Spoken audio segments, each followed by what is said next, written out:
then there's all these little places where these arbitrages exist. And, I start to think about those and I wonder, is that worth it? Now, I'll tell you why I don't think it's worth it. It's tempting to do for me for one reason, which is there's a sick pleasure at making a bunch of money with a very extremely low amount of effort.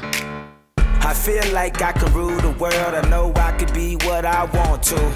I put my all in it like no days off. On the road, let's travel, never looking back. What's up? We got a great episode. We're doing a crazy AI tool. My favorite new AI thing, kind of mind-blowing. Sam, you got to admit, that was pretty mind-blowing, correct? It was awesome. I just signed up for the waiting list, and I hope they'll actually let me on. But it's amazing. So this one's mind-bending. We also talked about arbitrages.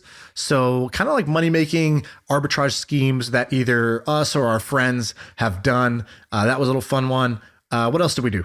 We talked about setting goals. So what the new year is going to happen in like 4 weeks. So we think you should start your goals immediately. And we talked about our categories for goals. And then we also talked about Twitter. So there's a bunch of drama going on with Twitter with Pipe happening, this company that's potentially going to go bankrupt, and a few other things happening in our lives about getting fights on Twitter and whether we should react or not. It's kind of gossipy, but I love that. So that's the episode. Check it out. All right, what up? We're back. Enough of this holiday nonsense. How was Thanksgiving? It was easy. Ethan came over, our friend Ethan. I don't know if you know Ethan, but he came over and he killed a turkey and he brought it over. Pretty great. Did you just bring like a carcass in? No, I don't know how they kill it actually. I think they just chopped their head off and then he plucked it and brought it over and we ate a turkey. It was awesome. Have you ever done that? No. I mean, come on. What are we talking about here? I don't know. I know you have Indian roots. I would have thought that like your parents have probably killed a chicken or two. Dude, we didn't even do turkey this year because it sucks. Turkey's dry and like nobody likes turkey. We all had like a moment where we looked at each other, we're like, yo, turkey sucks, right? And then we just decided to go with chicken. But nevertheless, we're back. Okay, so I discovered this website that's kind of crazy. It's called Character.AI. And I'm not gonna lie, I spent like 30 minutes talking to a chat bot yesterday and I had a great time. So let me tell you about this conversation. What character was it? So first I picked Socrates. So here you go. You go to the website and there's a bunch of characters you could chat with. It's like AI version of Elon Musk, AI version of Walter White from Breaking Bad, AI version of Socrates. So I click Socrates. Dude, Socrates looks like Samuel L. Jackson with a white beard. I think it literally is, which is, I don't know, maybe racist. I don't know what that is. I don't know why they did that, but nevertheless. So he goes, I'm just going to read you the chat because it was kind of mind blowing for me. He goes, hey, I'm a Greek philosopher from Athens, born in 470 BC. I founded kind of Western philosophy, state an opinion, and that we will use the Socratic method to test its validity. So I said, okay, I got to come up with a spicy opinion. So I believe that marriage is only needed if you're going to have kids. And then he goes, well, I'm not sure I agree because marriage is created to ensure that the property of both families remains within the family. It was a political thing first and an I love you thing second. I was like, whoa. And then I go, right, but I'm not talking about, I go, right, but I'm talking about nowadays, not the past. He goes, I see what you're asking. So I would say that there's legal benefits, including sharing of income and property, inheriting rights for the partner if there isn't a will, and medical rights if you're incapacitated or a dying spouse. So marriage is not only a needed, but a legal right for some. Okay, so I'm like, all right. Samuel L. Jackson, Socrates, let's keep going. So I go, that's true, but I think the downsides outweigh the upsides. I mean, divorce can be messy and maybe one doesn't want to be monogamous. He goes, I see.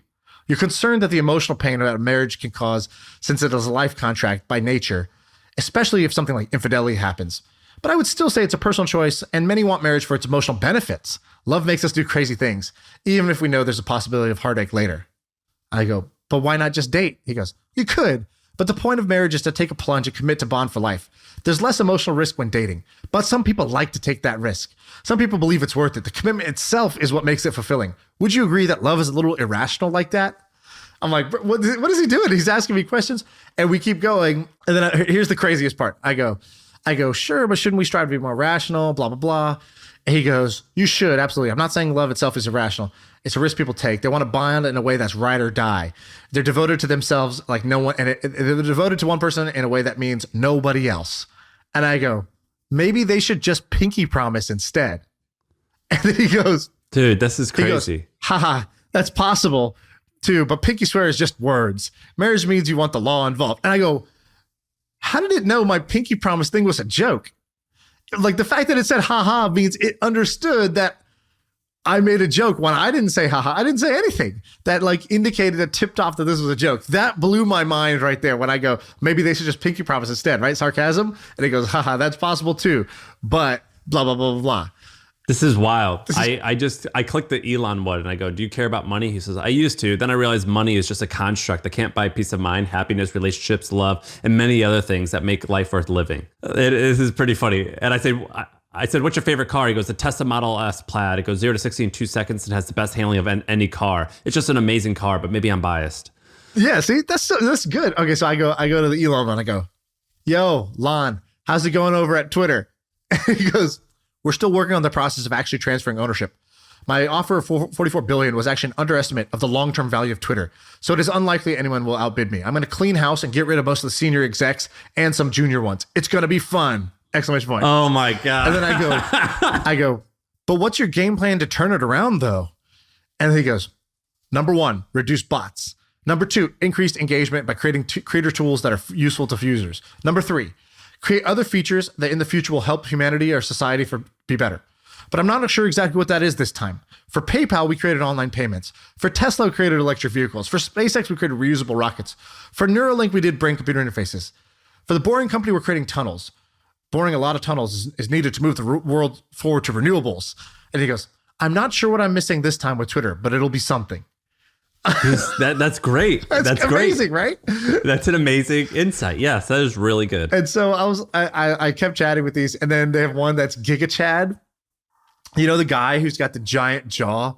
And isn't that a real guy? Huh? I think that's a real guy, right? No. It's like a creative. I mean, the guy's like 25 feet tall or something like that. He's like huge. I think it's like an exaggerated version of like, you know, a normal Chad looking guy. So it opens up the chat. He goes, hey, buddy, I've ever told you how much I admire you. You're healthy. You have a great relationship with your wife, blah, blah, blah. Making ends meet, blah, blah. He just comes out strong. I go, whoa, I don't know if an alpha male sucks up like that. And he goes, oh my God. He goes, yes, a kind and caring alpha male supports others. A true alpha cares about his friends and loved ones. And he goes on and on. He goes, and I go, I don't know, sounds pretty beta to me. And he goes, a beta male is one who looks down on himself. A beta male is not confident enough to compliment others' accomplishments. Beta male will try to harm others for their own good. He doesn't understand that harming others is really harming himself. The beta male never understands the concept of karma. I'm like, what's going on here? But this is kind of amazing. So, okay, so that was cool, kind of interesting. Now, I'm going to blow your mind. Okay. I don't know what you got planned the rest of the day, but you're going to have to pick up the pieces of your brain after this. So go to this website, Adept.AI, Adept.AI. And if anybody out there from Adept is listening, I need to invest in this company. You need to let me invest in this company. I don't know why. I'll help you. I'll help you with the marketing. I'll help you grow. I'll shout you out. I'll do whatever I can. But I need to invest in this company because my mind is blown and I am a believer. I am signing up for the Church of Adept. Okay, so you go to Adept and it says useful general intelligence. Right. And then it says introducing Act 1. And I thought, okay, Act 1, what does that stand for? Right. We've seen GPT-3. We've seen DALL-E 2. What's Act 1? It says click read more. So now you're going to go to a blog post. What I want you to do is scroll down to the third, scroll down to the second screen video. You see it? It's like Salesforce. It's Redfin. Oh yeah, okay, Salesforce. So just watch this for a second. So let me explain what's happening. So Adept is this little floating dialogue, like a Google search bar. You can just type in and you just tell it to do anything. It's like a perfect worker. They basically trained AI to use the internet. So you just type in, hey, can you add Max from Adept to Salesforce as a lead and set a flag that says he's interested in buying like 20 ink cartridges. And then it goes to salesforce.com, it logs in, it goes to your dashboard, it clicks add contact, it types in his first name, types in his last name, types in his email, adds the note, saves it as a thing in a pipeline. It basically does 20 clicks for you of like doing a menial internet task. So now go down to the next one. It's Excel. And it says, hey, it starts with some data, then it just types in, it goes, hey, make a profit column and then make a profit margin column. It just types that in plain English. And then it starts to create these columns and formulas in Excel, knowing exactly what it is. And then he types in, hey, highlight in yellow anything where the profit's above or below 20%. And then it highlights it. And he goes, actually, can you just remove those rows? And it just filters them out. It's doing all of the Excel work just off of somebody prompting this using plain English.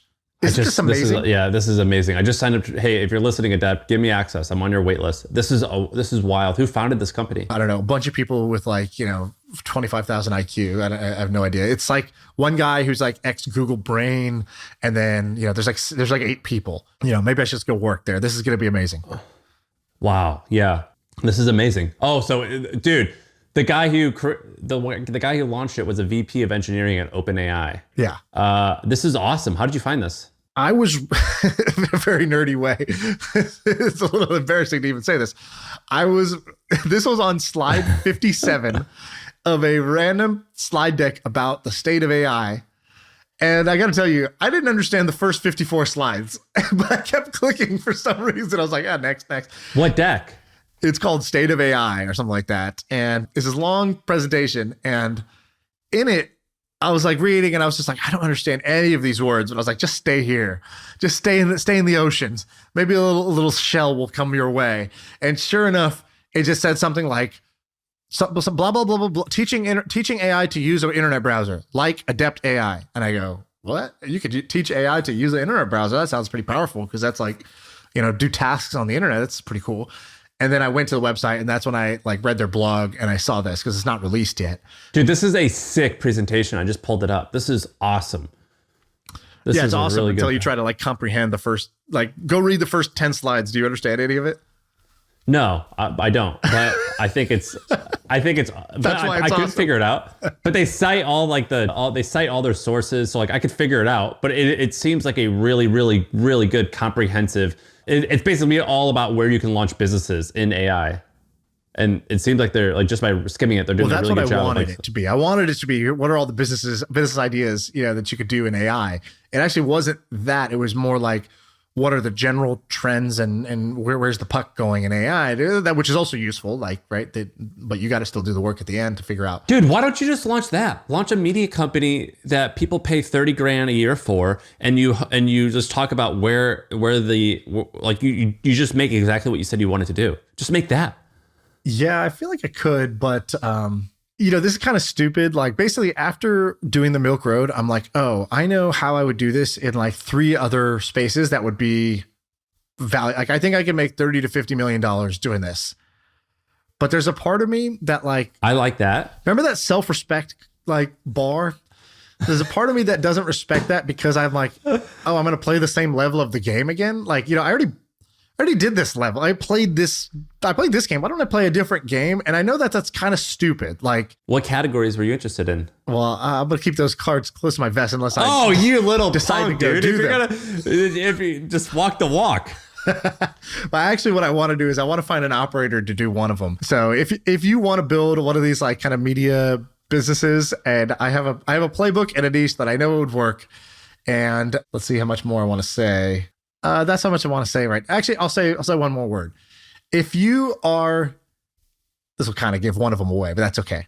If you are somewhere between the world of being a doctor and investing, I'd like to talk to you. And you should email me at Shaan@ShaanPuri.com. You should say, hey, that's me. And I want to, if you really want to do this, and tell me a little bit about yourself, because it won't be, the Milk Road is actually not the right playbook for that. But I have I kind of have a different playbook in mind that I know would work. I just don't want to do it myself because I kind of have done that game. But I also don't want to waste this thing that I know how to make it work. I know exactly how it would work. So I'm at the spot. Maybe an operator would be the right way to do it. Find an operator, give them a piece of the action, and guide them. But they do the work. Maybe that would be the right way. This deck is awesome. Adept is awesome. I want to use it. Is it live? It's not released yet, as far as I can see. Dude, and they're hiring a bunch. Interesting company. This isn't like a Sarah's List company because they're too new and they could definitely go bankrupt. But I don't know, man. I think that if you're looking to start your career and you want to have a high risk, high reward type of job, this might be a good candidate. I agree 100%. If I'm an engineer, this is the type of company I would want to be working at right now. And depending how much funding, if they raised $50 million in funding, that's pretty interesting. They raised $56 million, I think. I would say this is a great company to get a job at. And like, if you look at their like founding team, it's basically 1, 2, 3, 4, 5, 6, 7. There's 8 people on the website. So, you know, you join early enough and you're not like employee number 89 or something like that. Employee 8 is a pretty sweet place for a lot of people who, you know, if you're going to have a job, this is the type of job that's pretty fun, right? Yeah, I think this is awesome. This is sick. Adept. That's a stupid name though. Adept. I think. Let me invest. Sam, you're in the index funds. You can't invest in this.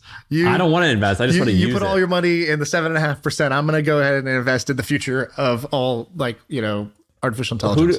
Who do they raise money from? It's like Greylock, and I think Scott Belsky's in this. Actually, I need to hit up Scott Belsky and be like, yo, make an intro, please, because I think he's an investor in this. Huh. All right. Well, this is awesome. Dude, it says they're based out of Nicaragua. A little strange. That's a red that flag. Part's a little strange, not gonna lie. That's weird, right? Yeah. What do they do with there? Like, you know, I mean, I can't even think of a single plausible reason for that. They look like an Asian guy who worked at Google. I don't think he's from Nicaragua. Yeah.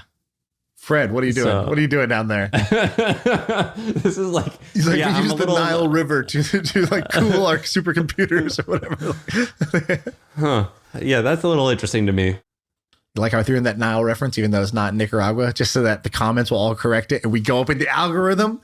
They don't know about the intentional mistakes that we do. Yeah, I'm not smart enough on South America geography to even correct you. I had to learn from all of our TikToks that go viral. It's because there's like one thing we say in them that's like irritates people that it's incorrect, and everybody has to comment. And so the TikTok algorithm's like, must be a great video. And it's like millions of views. So like on I that, think the same thing happens on YouTube too. Well, I think it happened on like the one where you're talking about like Mellow Ball or whatever the fuck his name is, Lamar Ball or something. And I didn't know like any of their names. And I said the wrong person's name and everyone was like, you're an idiot. This guy doesn't do anything. Yeah. And it gotten like 10 million views, I think. Like you could be like, you could start a newsletter and make millions of dollars in under 3 years. They're like, yeah, right. No fucking way, man. It's like, dude, you literally did it. It's not a hypothetical. It's like literally your story. And they're like, dude, this bro trying to tell us how to make money. It's like, all right, you live in the TikTok comments where Sam's actually done that thing. People were making fun of me because I said, if I could do it all, I was like, if you're 21, just go and start a blog. You know, it's a good first business to start. And someone commented, who the hell reads blogs? What is this, 2015? And someone said that. They're like, what blogs do you read? I'm like CNN, Fox News, like any website that has information that you read on a consistent basis. Right. You have some stuff on this list that I want to know about. Just a call to action. It says, need to start working on New Year's plans now, in all caps. Get these implemented. So, dude, you're like here's me. My thing. I think that starting a New Year's thing on January 1st is kind of the most small boy thing you can possibly do. It's like, could you be more basic? Just if you have an idea, start it now. Why are you waiting? Yeah, at the worst, you have to start at December 15th. And I'm a big fan of goals. I write goals. I write my goals out. I tell them, my wife what they are. And so like we're on the same page. I tell other people what they are. You got to have goals. And I break them out into 6 categories. By the way, how does the wife react? You just say, my goal is 8% body fat. She's like, all right, okay. Dude, the fitness stuff, women don't give a shit. We've talked about this. The only people who care about being ripped are other dudes. So like I've given up trying to... Are other ripped guys. Yeah, I've given up trying to like make my wife like me physically like any more than she already does. That will never happen. So, you know, the fitness thing is for me and impressing other men. So that's all there is to that. But I have the first 3 categories are the 3 F's: family, financial, fitness. And then mind, adventure, and other. So let me give you some examples. So financial, that's easy. So how much money you want to make? You want to make money from different projects, things like that. Family, for us, it's like, you know, like for me, like I like going to couples therapy. Do you do couples therapy? No, never. Dude, you should. It's awesome. It's just like fitness. It doesn't matter if you're ripped or not ripped. Like you exercise. You got to do it. You don't. My wife is old school. She thinks like, you know, she's like, yeah, it's good. Therapy's great. Other people should do it. But if I suggest it, it's like, oh, you're saying we're broken? Yeah, she's like, therapy's great for freaks. You know, like it's really so wonderful. Supportive of other people doing it. But if you dare mention that, I will take it as a personal assault. Yeah, you should do it. It's awesome. It's a fun way. It's also, it's just good. I think people should do it. Fitness is easy. That one's easy. But then mind. So for mind, it's like how, if you want to read books throughout the year. For me, I wanted to have more fun this year because I was pretty uptight leading up to this year. And then the fifth category is the really fun one, which most people don't have, which is adventures. So for me, I wanted to do like a car class, like a driving car class. I wanted to go hunting. Technically, I didn't do that, but I did go fishing. I wanted to camp a couple times. Did you just go fishing, hunting? Is that the same thing? I went to Whole Foods, so I went hunting. Is that not the same thing? I wanted to look something in the eye, kill it, and then put it in my mouth. That was the goal. I wanted to kill something and then consume it. And I was unable to do it with an animal that wasn't, that was on land. So anyway, these are my 6 categories. Are you going to do that this year? Are you going to create some categories or create some goals? I do it a little differently, but I have a very similar, it's the same idea. It's just a little slightly different frame, but I do basically, I score myself health, wealth, fun, or like play is kind of that one. And then love. And then the last one is it's like self-respect. Like, how do I view myself? And so those are my 5 categories. And I basically say on a scale of 1 to 5, how would I score myself currently, the present moment? And then what would it take to feel like it's a 5? What would make me feel like it's a 5? And I start to sort of dream that up. Okay, yeah, if this, and this. And then what I do is every 3 months, I just go look at that scoreboard and I say, have I made progress on those, like, have any meters moved up or down? And that's like my little gauge. It's like my check engine lights. I got to see if there's an issue. I got to address it. If I'm making positive progress, all right, fantastic. What was your self-respect number this year? Self-respect was pretty high. It was a 4 and 4 out of 5. So pretty good. Yeah. That one used to be lower. So like I added it because I was like, all these things are pretty good. Something feels off. What's missing? And I go, I think I would respect me more if I was doing some things a little differently. And so I added that. I go, I don't really care.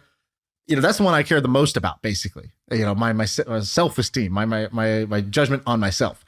And it's the truest gauge because, like, even if all the surface level stuff looks fine, it's like only I have full evidence of the little shithead that I am. And only I see all those moments where I take the shortcuts or where I lack the discipline or where I choose the small boy path instead of doing something more adventurous. So only I know. And so that's what I decided. All right, I gotta add that to the scoreboard. This is the most bro-y thing ever, but on Joe Rogan's podcast, Guy Ritchie, Guy Ritchie, he directed like Snatch and these other movies. Yeah. He goes, I live life as if I'm the director of my own movie. And he said that line and it was awesome. That's a really cool line. And so that's why I created an adventure category, because I'm like, dude, I'm such a bitch. I just sit behind my computer all day. Like, I don't do anything like sick. Like, I'm watching this James Bond movie and he's like blowing shit up in an Aston Martin. I'm like, this is so much cooler than having like a Shopify store. Like, I need to do more adventurous stuff. And so I think it's good that we both have adventure or fun. You got to call yours the 4 F's though: family, financial, fitness, and fun. That'd be way easier to remember. And then self-respect. Yeah, the F4 system sounds pretty good. Yeah. It's 4 simple steps to financial freedom. Ben, trademark that. The 4 F's good. To freedom. Yeah. Freedom is only 4 F's away. We got our slogans. Book the course. Let's go. That's what it needs to be. I was actually thinking about doing this. I don't know if people would be interested in doing this. It's not really like worth my time, but I kind of want to do it anyways, which is like, I want to do it's not a course. What do you call it when it's like Michael Jordan used to do this, where in the mornings he would go work out at 5 a.m. or 6 a.m. and he called it the Breakfast Club. And he was basically just like he started doing it alone. And then some guy saw him like walking through the hotel that, some guy came back from partying and saw Michael Jordan going to the gym. He's like, what are you doing, Mike? He's like, oh yeah, I work out every day at 5 a.m. You should come. Be here tomorrow. And then the guy came, and then slowly but surely the whole team ended up going to the Breakfast Club, and they had a great year. They won the championship that year. And I kind of want to do that for kickstarting the new year, which is like, first of all, we're not going to do it January 1st, but I just want a batch of people who all want to like level up in their 4 F's basically. Dude, I've thought about this so much. And just be like, yo, it's a group and we're just going to be here. We're going to be together for like 10 days or 21 days or something like that. It's like, we're just going to get hella momentum feeding off of each other's like progress and energy. And it's just literally going to be you put in, I don't know, like $100 and you join this group chat. And then every morning I will drop kind of like something that's high energy to spark the group. And then you just check in with your shit. And it's just a momentum club. It's just for people who want to build massive amount of momentum. So I kind of want to do this. I actually really just want to be a member of one, but I don't think this exists. So therefore, I think I might create it, and I might kick it off like, whatever, December 15th or December like 20th or something. Have you heard of 75 Hard? Of course. Yeah. That's the inspiration for this. This guy's crazy. So his name's, I don't know his last name, Andy Frisella. So he basically has like a supplement company. And if you look at the podcast charts this week, you and I were like number 12 or 13. This guy's always like number 2 or number 1. So he's got like a pretty big following, and he's I think it's a daily podcast. So he does a pretty good job there, but he started this thing called 75 Hard. And here's the rules. If you skip a day, you have to start over. If you miss a task, you have to start over at day 1. You have to pick a diet and follow it, and no alcohol and no cheat meals. You have to drink a gallon of water a day, complete 2 daily workouts that are 45 minutes each, one of which has to be outside, read 10 pages a day of a non-fiction book, and take a progress photo every day. And you have to do that for 75 days. And he's killed it. If you look at the app downloads, it's like $10 for $5 or something for the app. There's thousands and thousands of reviews. He's totally turned this into a movement. He's done a really good job at that. Yeah. I think that's like the A+ version of what I'm talking about. Mine is way simpler because I'm not trying to work out twice a day and like, carry a gallon of water around or whatever. It's more like, what is one simple thing I can do just to create momentum? Because I think most people assume the answer is so hard that they literally just do nothing, right? It's like, if you're not working out, you don't need a workout plan. You need to walk to the gym and like be in the gym for 5 minutes, 10 minutes. Do a push-up, like just a sensei forward progress. And more than anything, usually it's like, especially with the New Year stuff, it's like, figure out what even do you really want? Do you have enough clarity on what you really want, where it's like on the tip of your tongue? And therefore, your brain is recognizing opportunities to achieve that thing all day, right? If it's not on the tip of your tongue, then your brain's not going to be seeing it, seeing those moments or those opportunities for it to happen. I'll give you an example of one of these. Like my trainer, so I moved my workouts to the morning. So now it's great. I start my day, wake up, literally go down to the garage, 8 a.m. So 8 a.m. is the start of the workout. So I do that right before I do this.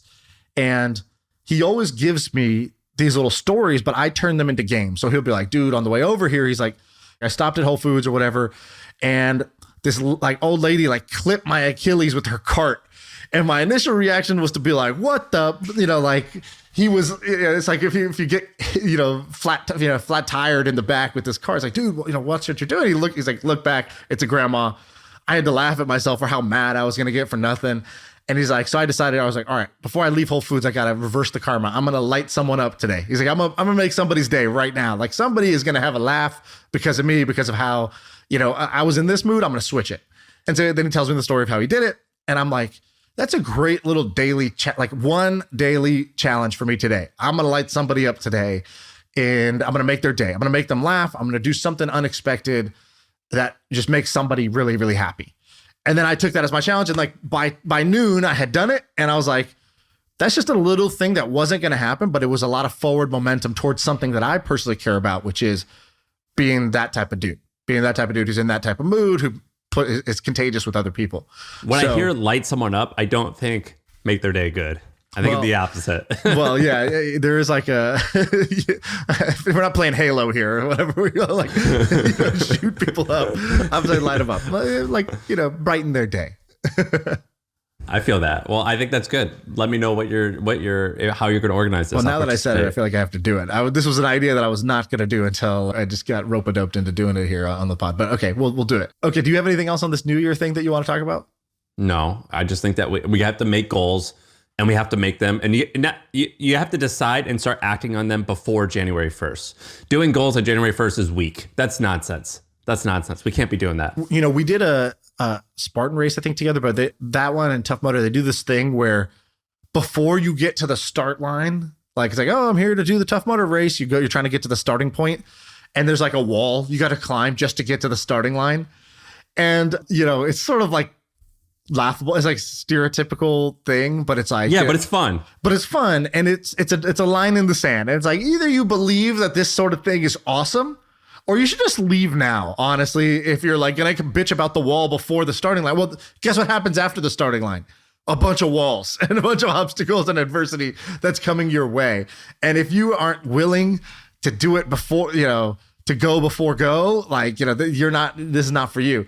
And I just love that. Like, I remember filing that away in the mental swipe file of like, that's how you build a brand. Is you think about what would be the way that we would do a starting line. So do before you even get to the start line. There's an obstacle. And I remember thinking that. So that's kind of like the New Year's thing to me. There's like, the starting line is not January 1st. It's now. Yeah. Whenever I create, like, everyone has this thing where they go, I'm going to eat healthy starting tomorrow. And that just says to them, like, all right, I can pick up now, but I'm going to start tomorrow. And whenever I think of dieting, I'm like, no, whenever you have the idea to like, I'm going to do this, you have to actually start this second. You can't I'll do that same thing. But I'll be like, if I have the plate in front of me, I'm like, all right, I'm already feeling guilty. It's not finish this meal and start healthy tomorrow. It's, I have to physically go take this plate to the garbage can and throw it away. But first, and I take the last bite like I'm a prisoner on death row.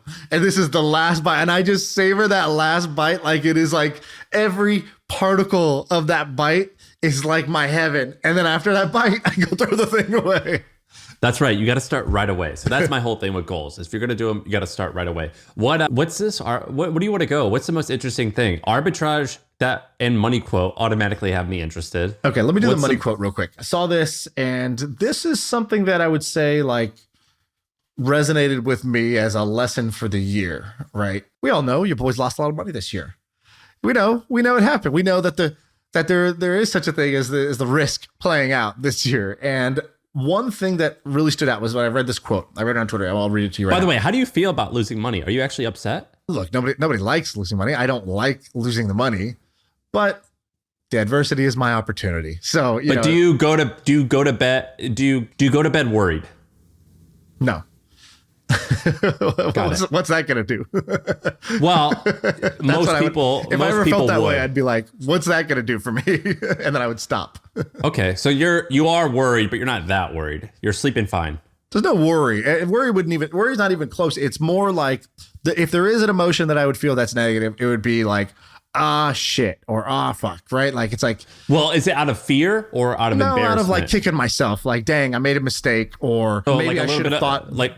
You're like ashamed of yourself. Like you're just upset that I made a bad decision. Yeah, it's like, it's like if I'm playing ping pong and I hit the ball into the net, it's like, there was an unforced error. Could I have done something differently? Could I have shifted my angle slightly?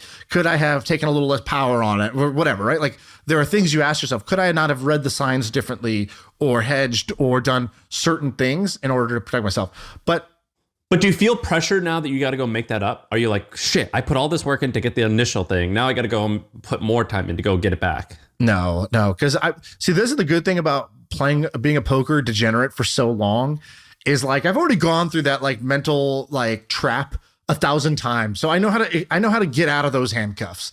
Like if you play poker, you will on a weekly basis have this feeling of like, oh God, I'm on a downswing, either because I'm playing bad or bad luck or whatever.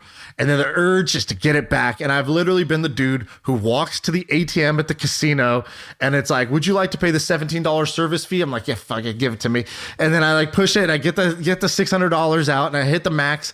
And then I'm like, all right, I got $600. I'm $3,000 in the hole and I got to get it back. And then I lose the $600. I'm like, well, later that night, as I'm reflecting in my comped hotel room, because I lost so much money, which is the ultimate backhanded compliment where they give you a free room. They're like, please, sir, come back tomorrow. We would love to take your money again. They're like, don't go home.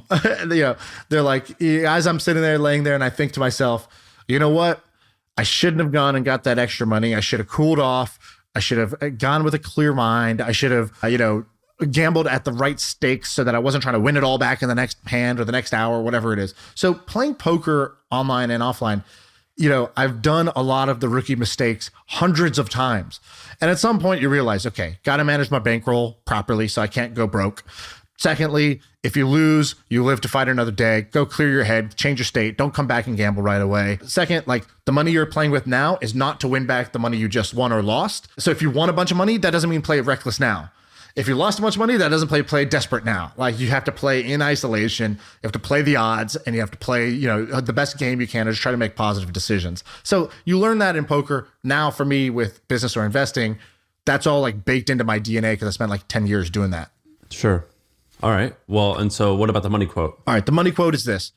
And by the way, I just saw this on Twitter. I don't know the source of this. It's from a book. So it says, for one thing, we usually act too quickly when we're trying to make money and too slowly when we're trying to protect our money. If you're pressed to make a decision, ask yourself, am I doing this to protect my money or to make make more money? If the answer is protect, you should act more quickly. If the answer is to make money, you should act slowly. And I don't know if this is true for you. I think you're wired quite differently than me, but for me, this was like, like when you're in a room and you say something and you found that echo spot and it just bounces on all the walls and you hear it 1,000 times. Why? Because what do you do? When I feel like there's a moment to make money, I act very impulsively, quickly. I'll not put as much thought and research or diligence or patience into making a decision. I won't sleep on it, because if it's making money, I try to strike while the iron's hot. And that served me well in some ways, but it's also been the source of many mistakes. And then there's the other side of it. When I'm trying to protect money. So for example, I'll tell you in the crypto case right now, it's like I saw and heard, because we were doing the Milk Road, we started reporting about these collapses before they happen. Like the Luna collapse right before it happened, the Celsius one before it happened. We put it in the newsletter, the FTX one. And in each case, I kind of was like, let me see how this plays out. When the prudent thing to do would have been to act more swiftly and say, hey, just out of an abundance of caution, let me withdraw my money out of this thing, or let me place a hedge. Let me do something to protect myself here. And I kind of was just like, let me sit back and let's see it when the action arrives. Then I'll put my dukes up, right? And in reality, so I've learned that for me, this is a really good rule of thumb, which is if I'm trying to make money, that's the time to slow down, be a little more diligent. If I'm in a protect money mode, I should be pushing the action and acting more decisively and quickly, because my nature is to do the opposite. Dude, my nature is to do, so I'm pretty slow when it comes to money making stuff. I'm like, no, I'm going to actually assess if I want to do this. If it involves a business that I have to operate or think about, I go, do I want to do this for a long period of time? Let me actually reflect on this. But then when it comes to selling and protecting, I don't. So if I buy a piece of property or something like that, and let's say it's not working, I'm like, I don't care. I'm holding on to this. If I own some type of public equity, I just pretend that I just can't sell. I've never sold a stock in my life. And I'm not sure if that's actually wise. You've never sold a stock? Never. I don't think so. I don't think ever. That's amazing. Not one ever. Maybe when I was fucking around, I was trying to create content for the podcast when the AMC thing happened, and I think I bought $500 worth of stuff, and then I sold it when I earned a 10% return in one day, and I was just fucking around to figure out how Robinhood. But that was more experimental. But no, besides that, I don't think I've ever really sold a stock in my life. I think that maybe my wealth manager or my banker does tax harvests, he's yeah. But me personally, I've never sold a single stock. That's amazing. Wow. Okay, so great. You're wired very well for success when it comes to You've sold investing. Wait, but so when you buy and sell equities? Yeah, for sure. No, I don't ever do that. I've never done that in my life. I don't think that's the right thing to do. Do you actually think that you're going to outperform someone who actually does this for a living and has $20 billion or $50 billion in assets? Well, either way, you're thinking that, right? Even if you don't sell, you're putting your money in, assuming I'm not trying to outperform somebody else. I'm simply trying to make more money. I'm trying to increase my rate of return. I'm trying to make more money or reduce my losses. And so one strategy is buy and hold forever, buy good assets, buy and hold them forever. And another one is Shaan wakes up, feels a certain type of way, and starts making decisions that he shouldn't be making, right? What if I told you that you're allowed to go start a private business and you're allowed to go do things like that, but any profit that you make, it has to go into this pile of money that you can never touch again, unless you want to withdraw the gains, but you cannot invest in anything other than this one thing, but it will get a 7.5% return every single year for the next 100 years. Would you accept that 7.5% return? Shoot me in the head. Why don't you? I mean, come on. What if I said you can only have white bread and turkey slices for the rest of your life? Wow. So you wouldn't take that 7.5% return every single year? No. Dude, that is the craziest thing on earth. Really? I would take that what's all the fun day. in that?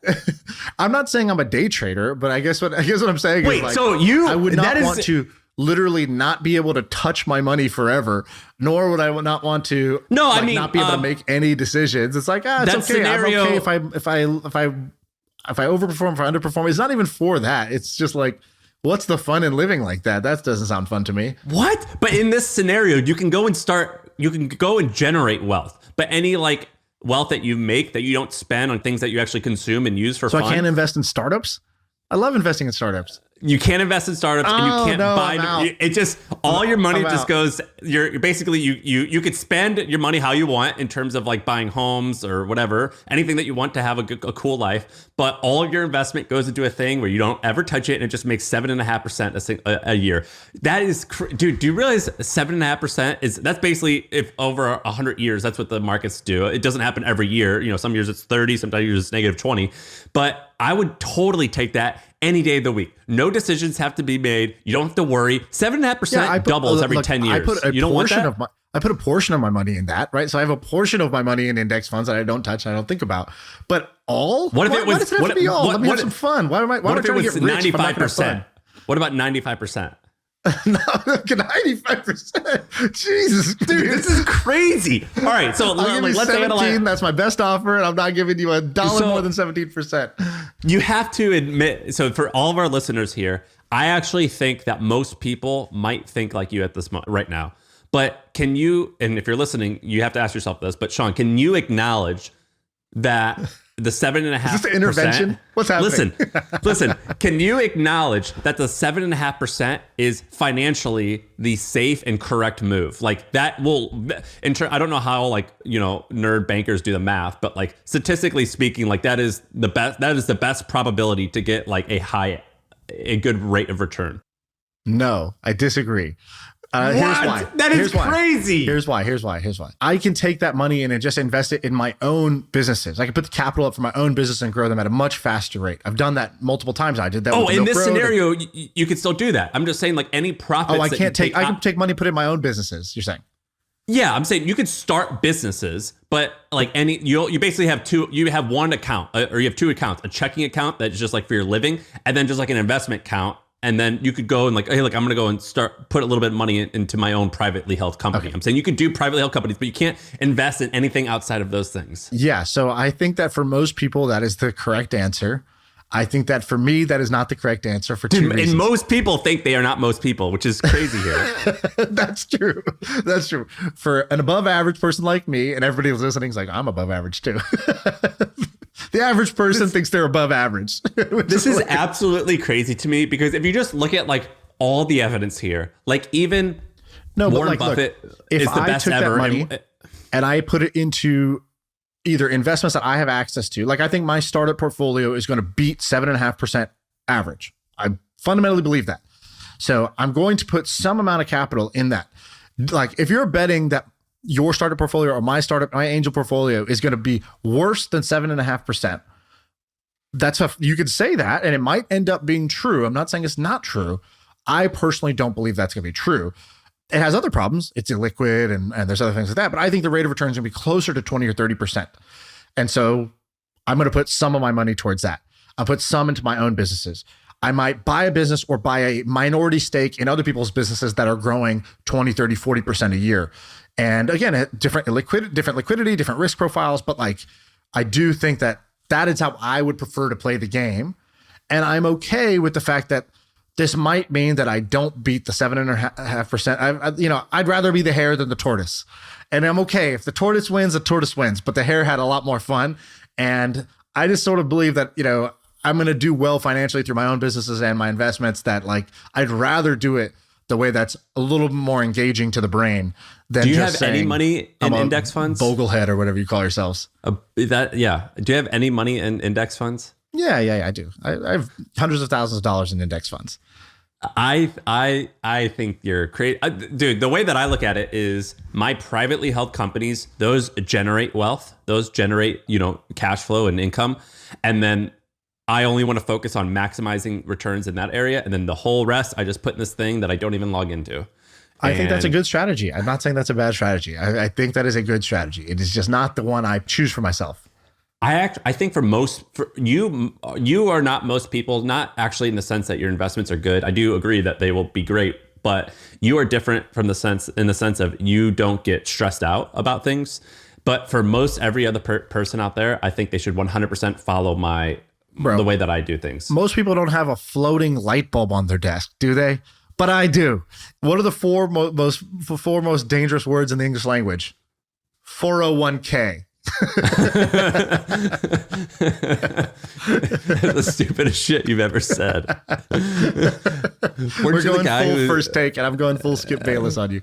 All right, what do you got? All right, so that's the money quote. Let me tell you about... Okay, let me ask you a question about arbitrage. This is actually the least... I have some more well-researched stuff in this, but I want to hear what you have to say about this. Okay. When I hear the word arbitrage, I automatically don't love it. Okay, you might not like this question then. The question is, what are some of the great arbitrages you or your friends have capitalized on? And I asked this because I've bumped into people, and I've met people who I think are really good at this. Your best buddy, Jack Smith, I think is very good at this. He's very good at identifying arbitrages. And I think these are kind of a horrible strategy to pursue for a couple reasons. Well, let's define what an arbitrage is. An arbitrage is where you recognize some inefficiency where you almost don't have to create any value. You don't have to create a product. You just sort of recognize that the system is slightly broken. You know, like you could buy something over here for X, you could sell it over there for Y with very minimal work in between and just pocket the difference. And you're like, oh, wow, that's amazing that they just didn't recognize this. And it won't last forever. But when it does last, you can make hay. What are some arbitrages that you know of that people have done? I want to talk about those. I'll tell you one that I did, and I'm not proud of it, but I think I'll share it anyway. So one time in 2013, I got poison ivy, and I went to Amazon, and I just sent it to you in this chat. I went to Amazon, and I bought this thing called Zanfel. It's a poison ivy cream, and it costs around, let's see what it costs. It costs $19 per ounce. And I read the reviews, and someone said this is the same thing as Mean Green, which is Mean Green is like a tub of hand soap that you can clean your hand, and it costs roughly 20 cents an ounce. And so I ended up creating a website, and I called this product It's Juice, and and I bought a vat, like a 50-gallon tub of this stuff, and it was like a quarter an ounce, and I repackaged it and put an It's Juice label on it, and I sold it as poison ivy treatment, and I made thousands of dollars when I was in college. And and then I shut it down because I thought, this is stupid. I'm not going to start a company called It's Juice. And so that's too late. One example. You already did, actually. Yeah, I ended up shutting it down. I thought it was so stupid. But that's one example of an arbitrage that I've personally done. What's an arbitrage that I've seen other people do? I don't know. I think Jack told me about Jack told me about a few that he's done, but I think one that he's done that I vaguely remember. I might get some details wrong here, but for a while, Jack was very, very active on Rally Road. Rally Road or Otis. These marketplaces. I think he was the number one user. Yeah, you could buy like fractional shares of unique items. So, like a original box set of Harry Potter or like this rare Pokemon card. And so you could buy these collectibles. It was a place to buy collectibles. And you could buy full or fractional shares. And Jack was extremely active on these. And I thought, oh, Jack, didn't know you were such a big collector. And he's like, well, I'm not. Just, thought it was interesting. And I just noticed this opportunity. And I think what Jack had set up was... And by the way, with Rally Road, you can buy things that are like nerdy things that mostly boys like. So it's like you could own a portion of a 1965 Ford Mustang. You could own a portion of a 1977 Elvis Presley last live performance ticket, or this rare Andy Warhol painting. Things that are like pop culture, sometimes manly man stuff, of which Jack is not like a traditional manly man. And I'm like, Jack... He goes, yeah, I told him about like some Jaguar car. He goes, oh, the Jaguar F1? Like, yeah, I own a part of it. And I was like, you like that? He goes, no, I don't know. I didn't even know what it was. I just saw it on a spreadsheet. Yeah, exactly. Like that's how he is. So I think what he was doing was he recognized that these platforms would have what they would call like an IPO or something like that, initial public offering where they would sell the thing. And it would happen, and it's like this moment, and then you could bid and you could buy, and then it would start trading. And he noticed that like there was just more demand than supply for those things. And so he created like, I don't know, a bot or like a set of human beings that would like go buy as much as he could in the IPO. And then he would just like immediately flip it right afterwards. And he extended that. I think he had like, at one point he had a team of people in the Philippines that were just constantly searching for, I hope I could share all this. This wasn't like a secret, right? Like he was. I don't think he's still doing it. Yeah. So he had a team in the Philippines that was just researching, and they were like highly competent people. They were researching eBay, and they would find what every like card is trading for on eBay, And then they would just scour and place bids to buy below that price and then flip it on eBay. And like he just had this like small 8-person operation that was just buying and selling these cards. No, as long as it was under the eBay price by a certain margin of safety, I think he was doing that. It's something like that. And by the way, this guy, Jack Smith, you can look him up on YouTube. He's our good friend. He started a company that he sold for $800 million when he was like 29 or 30. So he probably had millions of dollars on these platforms. Yeah. I think he spent millions of dollars on these platforms. And so he was kind of doing this at scale. And I think he was making a pretty crazy return doing this. I think he was making, I don't know, I wouldn't be surprised he was making 40, 50, 60% returns sure. on these items. And he was like scaling it pretty well. And I was like, Jack, what are you doing? Like, you genius. How did you even see this? Like, how did you even see this opportunity? Why did your brain even look at this? Secondly, just the balls to actually go for it and like set up this operation and like, put a significant amount of money in. Like, God, that's so different. I've never done something like that on a non-business. This is like not a business. This is literally just like a arbitrage. And then third, like, this is what you do with your time. Do you find these like little cracks in the system and just exploit them? These edges? And I think that's what he does. I think he is like an edge seeker. And he just finds edges and then he exploits them, sometimes for profit, but mostly for amusement, it seems like. Like when I ran The Hustle, I wanted to have a weekly thread or a weekly column called Jack's Hacks. And he would just talk about all like the interesting stuff that he would find. I mean, if you would go to Jack's house, he moved into this part of Bernal Park because he had a rental that a home that he rented that had a garage. And I was like, Jack, you don't even know how to drive. He didn't get his driver's license until he was like 30. I was like, Jack, you don't even drive. Why do you need this? And he goes, oh, that's where I'm going to keep all my Amazon stuff. I was like, what? And he goes, check this out. And he showed me this spreadsheet where he would buy 10 to 20 versions of anything that he wanted to buy, as small as a razor to a carry-on luggage to a like any type of suitcase to like chocolate to keto products. He would buy 10 to 20 of every single one and he would test all of them, pick the one that he liked, and then return all other 19. So much so that he had to create multiple different Amazon Prime accounts because they kept banning him. This is how like wild he is. He just loves doing these unique, crazy things and just like finding the edge, finding the best thing. And so if you say, Jack, what's the best carry-on luggage? He'll say, oh, it's this camera bag. Well, why is it a camera bag? Well, because camera bags typically have more volume. So this one holds 50 liters as opposed to 48 liters because it doesn't have like he does things like that. He's just unique. He's nuts. And so there's that. And then there's other ones that like, just to give another example, I think I saw this on Instagram or TikTok or something like that. This is another example of an arbitrage. This is why I wrote the word down. I'll go, arbitrage has just cracked me up. So somebody has an Etsy store and I think they're the number one result if you search Mona Lisa or like Mona Lisa photo print or something like that. And basically what it is it's a account that will send you a like printed out framed picture of the Mona Lisa. It's like $50. $52, I think. And this Etsy shows you how much sales a single store has done.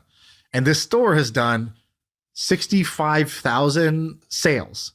And so you just do the math, you realize this person has made $1 million selling this Mona Lisa print. And then you look at it, you're like, oh, I think they're just drop shipping. So I think what they did was they just had the top listing for Mona Lisa Etsy, either because they were early or they bought it. Or I'm not sure exactly how they got there, right? I don't have visibility of that. But then as soon as you place the order, they just have like a Zapier integration, which just goes to like, it goes to like, what's it called? Like the printing website, like one of the printing sites, Printful, right? It goes to Printful and it just automatically places an order fills in your address for that print, and it has a spread. Like it only costs them whatever $20 to do the thing, and they sell it for 52, and they just pocket the difference. I'm looking at them now, and this is another arbitrage where they're not like creating a ton of value; they're just sort of like connecting these pipes. We had a guy, it's 68,000 sales, vintage wall graphics. Yeah. And so I'm pretty sure that they're just literally like automatically like going and doing a dropship model where they print the order through one of these platforms. And they could always do the printing themselves if they want more margin. But like, if you're just a lazy arbitrager, this is a great arbitrage to pick up. And then there's all these little places where these arbitrages exist. And, I start to think about those and I wonder, who are these people that spend a lot of time looking at this? And is that worth it? Now, I'll tell you why I don't think it's worth it. It's tempting to do for me for one reason, which is there's a sick pleasure and making a bunch of money with a very extremely low amount of effort. It was your cleverness that drove this. It's also fun to tell these stories if this is something you've done. So it's nice to have one or two of these in the bag of an arbitrage you've done just to have the story. I feel like it's like a badge of honor for a certain type of entrepreneur. And the last thing, so those are the positives. The negatives are these arbitrages don't last for long. As soon as they, get exploited, then the second arbitrager comes by, starts doing it, and the edge goes away.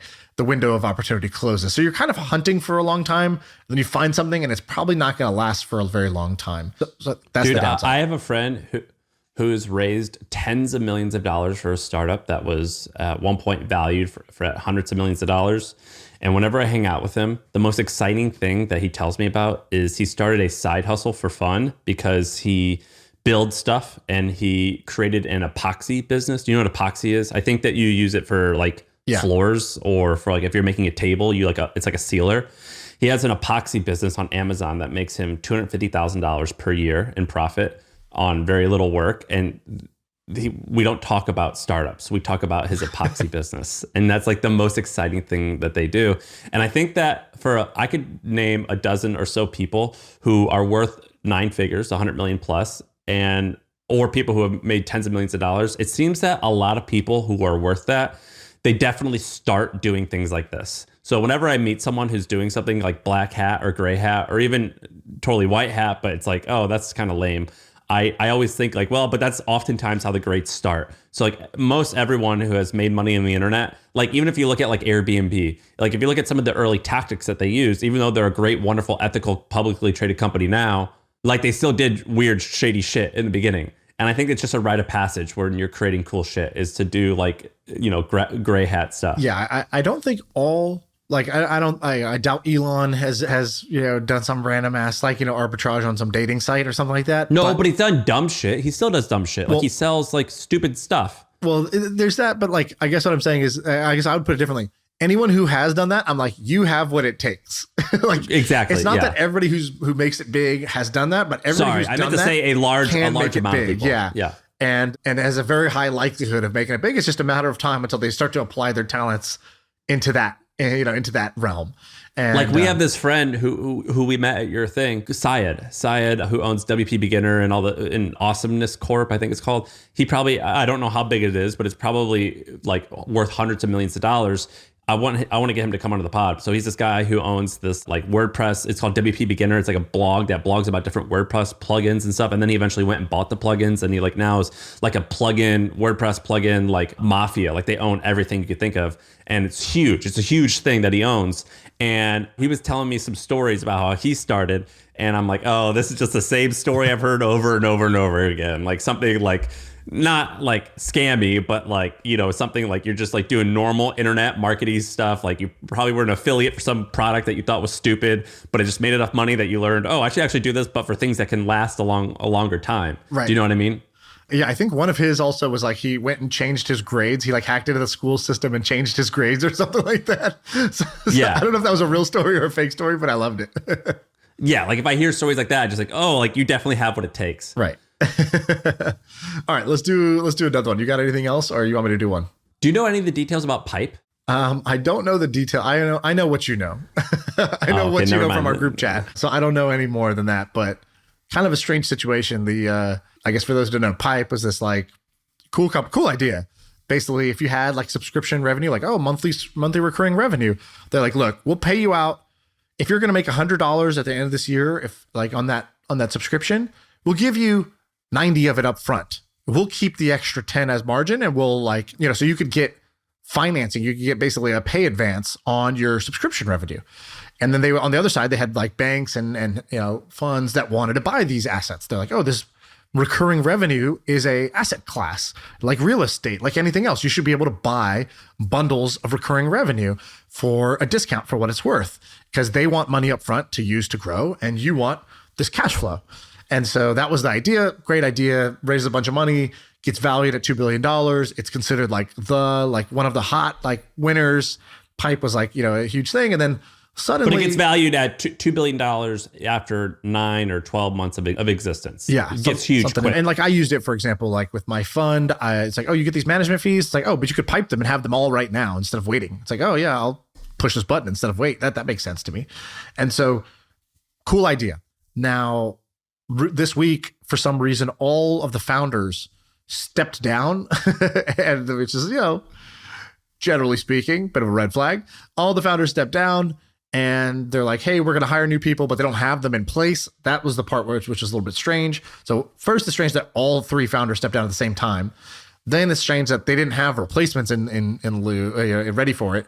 And so people think, Pipe might be imploding. I don't know the story. Did I miss anything there? Well, the rumor was, someone tweeted it and it actually got deleted. I don't know why. But the rumor was basically, and this is 100% rumor, and the founder actually came out and said, no, that's nonsense. This is completely untrue. But basically, someone tweeted, 4 people now have shared what happened. Pipe CEO loaned $80 million to a Bitcoin mining company, didn't tell the board, lost it all. Board fires CEO months ago. They had already sold a bunch of secondary shares and may have taken personal loans out as well. Which, if all those things are true, that's horrible. Founder has said, no, none of that's true, other than the secondaries, which we've made public that we did, in fact, sell secondaries. But just a juicy, interesting story that we'll have to wait and see how it turns out. I would have thought that you would have known something. Yeah, it hasn't played out yet. I don't know. Sounds like bad news, and, it's not relevant to me. So, I stayed away from it for now. But we'll see. We'll see. I'm sure this will come out. I don't think you can keep the cat in the bag on this type of thing. By the way, what happened with your thread about Andrew Chen with Jason Calacanis? I saw something popping off, but I didn't know. Were you in harm's way? Do I need to get in there? No, I appreciate that. But so here's what happened. So 2 years ago, Andrew Chen, who's a partner at A16Z, him and I were at a mutual friend's house when a storm came, and I thought it would be, and I asked him advice. I was like, how do you angel invest? And I purposely had a sarcastic, funny opener of I spent 72 hours trapped in a closet or trapped in an apartment, and it was supposed to be funny, but it's kind of hard to be, to tell sarcasm on Twitter, I guess. And at the time, I tweeted out his 5 rules, and a lot of people hated them. And one of them was to run towards the heat. So hyped companies, that's a good way to angel invest because hype is real, whatever. And I said, these are what he said. And then today or Sunday, someone tweeted out and they said, 2 years after this tweet, and this is why we are left with FTX, Bird Scooters, what are the other ones? Fast, yeah. Pipe, and a bunch of other high profile things that haven't done so great. Of which Andrew didn't invest in one, by the way. Not one of those. But anyway, and they took a screenshot and they shared my tweets. And they were kind of making fun of me. And then Jason Calacanis also shared the same thing. And I thought he was making fun of me. So I started chirping back at him. And then he DM'd me. He goes, I wasn't trying to make fun of you. I was just trying to make fun of Andrew, basically. That's not exactly how he said it, but that was the implied thing. And I was like, well, I didn't sense that from you. And he goes, well, I'm sorry you felt that way. I all love. And I go, all right, that's fair. We're cool. And so I didn't pounce, but we're cool. I've got nothing but love for him. You make fun of those guys all the time, or Chamath at least. I've never once, if you go back and listen, I've never once made fun of any of them. I like Jason. He's been nothing but nice to me throughout my career. But I was holding back, and I'm happy I did. So we're all good. Yeah. But I got You're lit ready up, to man. throw down on those types of things, though. I am ready to throw down. One guy, I was like, dude, I know I see you in Austin. I'm going to see you again, just so you know. And I'm more. I'll see you. Go, I'll see you around Austin. He goes, is that a threat? You go, no, I live in Austin too. And I was like, I think that was a threat. Dude, by the way, I've been to jail. I've been a bad person in my past, and I will never break the law again. My goal in life is to never break the law. I am totally a pacifist. I do not want to hurt anyone. So my intention is never to do anything wrong. I'm just saying, if I see someone, I'm going to be like, hey, you were being rude to me online. Be rude to me now. I'm not going to hit anyone. I'm not going to hurt anyone, but I would have no problem confronting someone. That's how it should be, right? Sure. Yeah. Am I wrong for reacting to these people? Look, I'm pacifist. I've been to jail. I'm not trying to go to jail. What I'm saying is, when I used to get in trouble, I promise, I don't want to do this ever again. I don't want to do anything bad. I don't want to hurt anyone. I don't want to. But you do train like you're preparing for a fight. Yeah, I do, but I don't. I will never hit someone. I'll let someone hit me a bunch before I react. But if you did, you'd win the fight. I would hope so. At least against someone on Twitter, more likely than not. If you got a Twitter account, I could kick your ass. Yeah, if you're one of the 300 million people on Twitter, then there's a good chance that I will come out on top, and not always. But I don't know. Am I wrong for reacting to these people? No, I thought it was hilarious. But and then they're like down on the see you in Austin. That should have been. Yeah, I'll see you around. Not. I know. I'm just saying we live in the same town. That's not what you were saying. Why'd you change? I'm not gonna incriminate myself. You can't incriminate yourself, man. I've learned enough. No paper trail. Yeah, you can't incriminate yourself. And then some guy was like, "Yeah, you're like just own it. You're a get rich quick type of guy." And I said, "Name one example of like, could it be this example where I replied to someone and said the best way to make money is to work 40 hours a week on a company that you start for 15 years? Is that a good example of my get rich quick like mentality? Like, show me an example." And he's like, I guess you can't show me an example." Or he said, "I can't show you an example. Goes, I don't." The podcast, My First Million. Yeah, I'm like, what does that have to do with getting rich quick? And he goes, "Well, I can't find an example." So I just said, "Thanks for the apology, bitch." Like that's good enough for me. That's all I need. I'm just a petty son of a gun. You know what I mean? I'm just petty sometimes, but whatever. It's all good. Should I not react to this stuff? Is this below me? No, it's good. It's good. I enjoy it. I'm here for it. Should you? No, of course not. But like, do I want you to? Yeah, I do. Do you ever react to it? There's been a few situations where I've argued with people, but it doesn't really get you anywhere. And also there's been many, like, I've sent you some of the vicious tweets that never sent, or I just say, look, this is a screenshot and send it to Sam. You don't push send on this one because, it's the wrong type of lighting someone up, right? Like, you're not trying to do that right now. Don't do that. But, Taylor Lorenz did get it. She did get it. She was called the Jake Paul of journalism, and she never really recovered from that, I don't think. So at this point, I don't even want to make fun of her anymore. Like, it's like making fun of Kanye. It's like, you're working through some stuff. I don't want to make fun of her. I don't know. She blocked me. I haven't paid attention. Is she working through some stuff? Is that what's happening? It appears that way. Like, there was like videos of her crying about how she's like getting so much hatred on the internet, and I'm like, oof, that could wear you down. I don't want to pile on.